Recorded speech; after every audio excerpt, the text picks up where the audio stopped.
What a delicious meal. You're being a naughty girl. You've been spoiled enough. Clean this place up. You scoundrel. Clean it properly. Ha ha ha. I'm really hungry. Cappuccino, hurry up and come here. Prepare a delicious meal for me.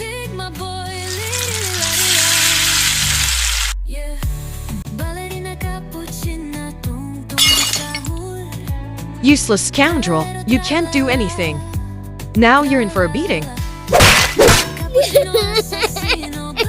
I miss my father. I must tell my father about this. Cappuccino, sweetheart, what's wrong?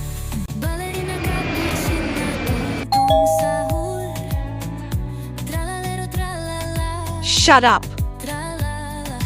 What on earth are you doing?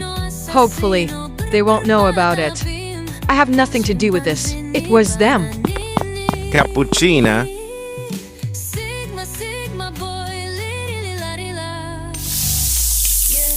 Daddy, I love you. Get out! Don't you ever come back here again!